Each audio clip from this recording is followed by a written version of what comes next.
Brittany, a piece of land that sticks out into the Atlantic Ocean, shaped by the wind and the waves. It's a land of rough beauty with a history as exciting as its coast.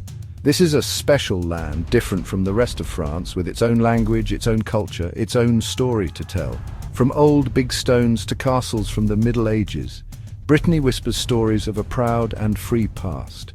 A past connected to the sea, with Celtic warriors and with a spirit that even France couldn't break.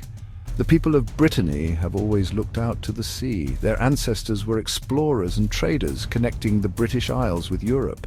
They were strong warriors too, protecting their home from invaders from Rome to Normandy. This is the story of their strength, their fight for freedom, and their lasting impact. It's a story written in stone, whispered on the wind, and carried in the hearts of the Breton people.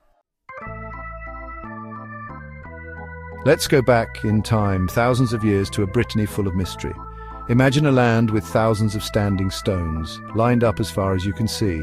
These are the Karnak stones, a sign of a lost civilization and one of Europe's most puzzling ancient sites. Well, who put these stones here? Why? The stones themselves are huge, some taller than 6 meters high. They stand silently, having seen thousands of years of history.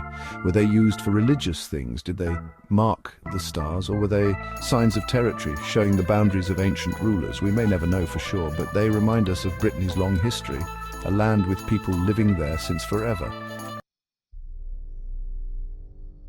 As the mystery of prehistory fades, we meet the Veneti, a Celtic tribe who lived in Brittany.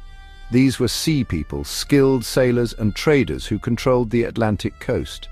Their strong ships, made of wood and powered by sails, carried goods and traded with faraway lands, including Britain and even the Mediterranean Sea. They were more than just traders. They were fighters too, fiercely protecting their freedom and their sea trade routes. The Veneti's skill on the sea caused problems with the growing power of Rome.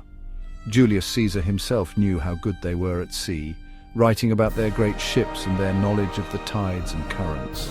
The Romans, wanting to control the area's resources and trade routes, fought the Veneti in a sea battle that would decide who controlled America. When the Romans conquered Brittany, it changed everything.